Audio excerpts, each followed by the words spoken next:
ating 5K Gilmore Pullet ay si Sir Benelin Esguerra. Ano?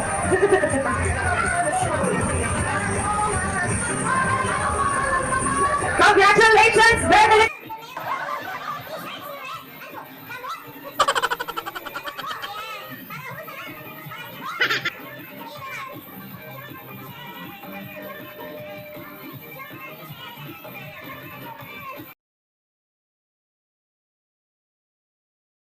Good morning! So guys, ako nga pala yung nanalo sa raffle ng Red Game Farm noong nakaraang August 25 sa Peace Tag. Yun, sa SMX po. So ito po yung aking napanalunan na manok. So yan, yan po siya. Ayan, 5K sweater. So, ayan. Yan po yung unexpected na napanalunan naming manok. So, meron pa yung isa. So, ito po, sa Red Farm po ito. Hindi pa yan. Nanalo rin ako ng mga vitamins. Doon naman sa, natawag din yung pangalan ko doon sa BMEG. Dahil, pag nag-a-avail kayo ng mga products nila, so may ibibigay silang raffle ticket. So, siguro nagkaroon lang kami ng tigda 2 raffle ticket. So, sinuwerte, nabunot. Nabunot yung pangalan ko. So, hindi pa yan. Hindi pa yan.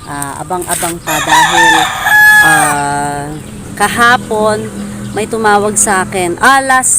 Last night pala may tumawag sa akin na through phone call. Kino-congratulate ako dahil nanalo din daw ako ng manok sa AEJ naman. So nag-avail din po kasi kami doon ng mga vitamins para doon sa pangkondisyon ng manok. So ayun, pinalad din, nabunot din po yung pangalan ko na noon pa pala ako tinatawagan ng last day nila, pero hindi ko masagot yung call. So yan, tinawagan ako last night na awa ng Diyos, nasagot ko naman. So yun, sabi nila, nanalo din daw ako ng nanalo naman daw doon ako ng Gilmore Pullet. So yun, ang sinuswerte nga naman, diba? Nagpunta kami doon para humipo lang ng manok, na mga mamahaling manok. So hindi nga po kami nakabili dahil sobrang mahal ng manok. Kaya pala hindi kami makabili. May ibibigay pala sa amin na swerte. So yun, bali dahil magiging 2 na po ito. Ito po galing kay Red Farm. So yung isa, pipick upin namin. Hindi namin alam kung pipick upin namin o ipakikisabay na lang namin para makarating sa amin dito yung Gilmore Pullet na manggagaling naman sa AEJ Game Farm. So thankful po kami dahil hindi namin ine-expect yun. Ang ine-expect lang namin doon, bumili lang kami ng konting mga materyales para doon sa mga vitamins ng kanyang mga manok. So hindi namin akalain na mabubunot pala kami doon sa raffle na yun. Na hindi naman din ganun karami yung hinulog namin raffle ticket dahil hindi namin afford yung malalaki or yung sako-sako.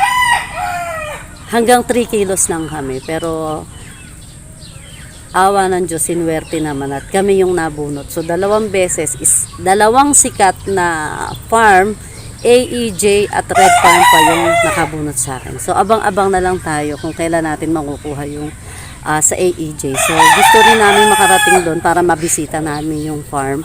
So sana makarating kami doon. So hanggang doon lang. Thank you po sa napaka-buenas na buwan sa amin. So hindi lang 1, 2 beses pang nanalo. So yun. Thank you po.